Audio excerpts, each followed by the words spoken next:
Et bonjour à tous, j'espère que vous allez bien. Aujourd'hui on se retrouve pour une nouvelle vidéo. Ça faisait un petit moment que les vidéos n'étaient pas sorties sur la chaîne, alors re-bienvenue à tous et bienvenue tout simplement à ceux qui découvrent la chaîne. Aujourd'hui on va se concentrer sur un point de grammaire essentiel que vous devez connaître pour passer en 5e, qui est le prétérit simple. Alors le prétérit simple, qu'est-ce que c'est ? C'est le temps le plus utilisé pour parler du passé. C'est le temps du récit et donc les verbes vont prendre la marque du prétérit, la marque ED. Je ne sais pas si vous vous souvenez, mais on l'avait vu un petit peu en cours avant le confinement. Maintenant, on va voir un petit peu plus en détail ce que c'est. Je vous ai parlé de la marque ED, donc c'est quelque chose qu'on ajoute à la base verbale, on va le voir un petit peu plus tard, mais attention, je vous avais aussi parlé que certains verbes pouvaient être irréguliers. Peut-être que vous en avez entendu parler, les fameux verbes irréguliers en anglais. Alors je vous rassure, vous n'allez pas les voir tout de suite, on va en voir juste 3 aujourd'hui, mais pas de panique, je ne vais pas vous demander de me réciter tous les verbes irréguliers à la rentrée et en 5e, on ne va pas vous la demander non plus, donc pas de panique.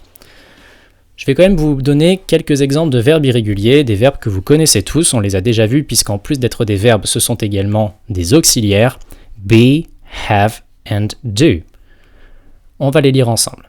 Pour be, I was, you were, he, she, it was. We were, you were, they were. Pour have, I had, you had, he, she, it had, we had, you had, they had. Attention à la prononciation du H ici, vous en avez à toutes les personnes, donc faut pas se tromper. Pour do, maintenant, I did, you did, he, she, it did, we did, you did, they did. Comment conjuguer le prétérit ? Pour les verbes réguliers, on ajoute tout simplement ED à la base verbale. On emploie la même forme à toutes les personnes. Ça c'est très important, vous n'avez plus de conjugaison, vous n'avez plus de S à la 3e personne, ça c'est que au présent simple, là on est au prétérit simple. Vous vous souvenez bien, on en avait parlé un petit peu en cours. Donc, en exemple, I worked hard, j'ai travaillé dur, she worked hard, elle a travaillé dur, they worked hard, ils ont travaillé dur. Donc, on a dit qu'on rajoutait ED, donc c'est pas I worked, she worked, ici c'est I worked, comme si on le prononçait comme un T, si vous voulez à la fin. Il y a plusieurs façons de le prononcer, mais ça, on le verra un petit peu plus tard. Pour le moment, on se concentre sur l'écrit, qu'il faut vraiment que vous maîtrisiez. On s'intéressera à l'oral un petit peu plus tard quand on se reverra. Donc, I worked, she worked, they worked. Attention, maintenant, si le verbe se termine déjà par un E, on ne va pas rajouter ED, on va juste se contenter de rajouter un D.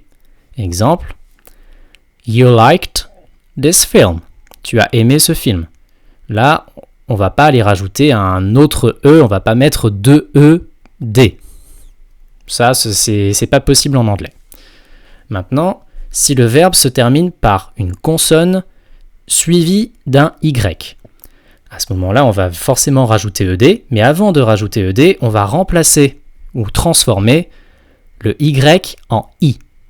Ce qui donne au présent, pour ce verbe, they study, ils étudient, et au prétérit, cela devient they studied. Vous avez bien vu ici qu'on a rajouté la marque ED, donc pas de problème, mais que le Y a été transformé en un I.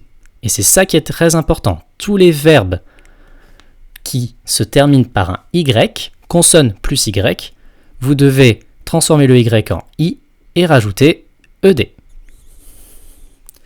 Et tous ces exemples-là, ce sont des phrases affirmatives. On va voir maintenant les phrases négatives. Pour la négation, donc, dans les négations au présent, on emploie l'auxiliaire do, suivi de la marque de la négation not, en faisant attention à la règle du S à la 3e personne du singulier, donc he, she, it. Ça, c'est au présent. Intéressons-nous aujourd'hui au prétérit. Au prétérit, on emploie toujours le même auxiliaire, de, qui va porter la marque ED du prétérit. Et on a vu, juste ici, la conjugaison de do. Donc vous pouvez faire une petite pause, revenir en arrière pour le noter à côté si vous voulez bien comprendre la suite. On a vu donc au début du cours que do était un verbe dit irrégulier qui se conjugue did au prétérit à toutes les personnes. Absolument toutes les personnes, je les ai écrites ici. Il suffit donc alors d'ajouter la marque de la négation not pour avoir une phrase négative, tout simplement. Donc on emploie did not ou la forme contractée didn't plus base verbale à toutes les personnes. Exemple. I didn't ou did not understand your question. Je n'ai pas compris votre question. On parle bien donc d'un temps au passé. On a bien la marque ED sur l'auxiliaire. On a bien la marque de la négation not, donc la forme contractée. I don't au présent. I didn't au prétérit. Et vous avez bien la base verbale. Pour le deuxième exemple maintenant. They didn't work hard enough. Ils n'ont pas travaillé assez dur. Ici, pas de difficulté. On a dit juste au-dessus que did not ou didn't s'accordait avec toutes les personnes. Donc, on aurait pu mettre they, we, you, she, tout ce que vous voulez. Ça marche à chaque fois. Maintenant, comment on fait pour poser une question ? Pour poser une question en anglais, on l'avait vu, comme en français, vous alternez sujet-verbe, donc verb, subject, complement, et n'oubliez pas le point d'interrogation qui se dit en anglais question mark.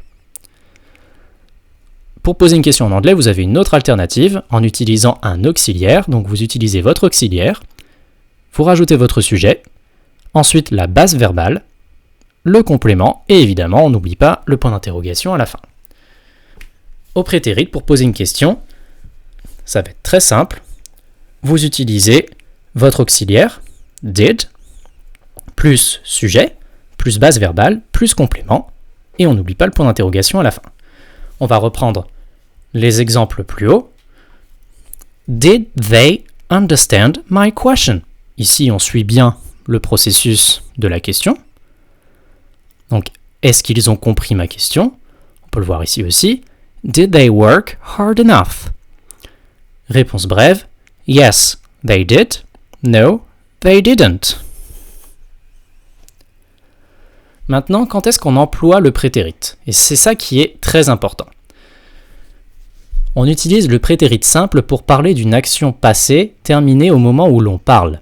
C'est-à-dire que quand vous rencontrez des termes comme yesterday, hier, last week, la semaine dernière, ou 2 months ago, il y a 2 mois, le prétérit est forcément utilisé car l'action est terminée au moment où l'on parle. C'est-à-dire que ça ne peut pas se passer maintenant, puisque ça s'est passé hier, la semaine dernière, ou il y a 2 mois. Donc ça s'est bien passé dans le passé, et en plus c'est bien indiqué par yesterday, last week, 2 months ago. Et ça, ce sont juste des exemples, il y en a plein d'autres, mais dès que c'est écrit, ça veut dire que c'est forcément obligé d'utiliser le prétérit. Mais pour le moment, on s'intéresse aux exemples suivants. Je vous ai mis ce petit extrait, la première phrase de la chanson Yesterday de Paul McCartney. Yesterday, all my troubles seemed so far away. Hier, tous mes problèmes me paraissaient si loin. Yesterday, all my troubles seemed so far away. Deuxième exemple. I washed my car last week. J'ai lavé ma voiture la semaine dernière. Quarantine started 2 months ago. Le confinement a commencé il y a 2 mois. Voilà, j'espère que cette vidéo vous a plu, j'espère que vous avez bien compris. Si vous voulez vous entraîner, vous avez également 4 exercices qui sont ici, en pièces jointes. Je vais vous donner le cours sur Pronote, et puis je vous dis à la prochaine fois pour une prochaine vidéo, et évidemment pour les cours en ligne. Bye bye everyone!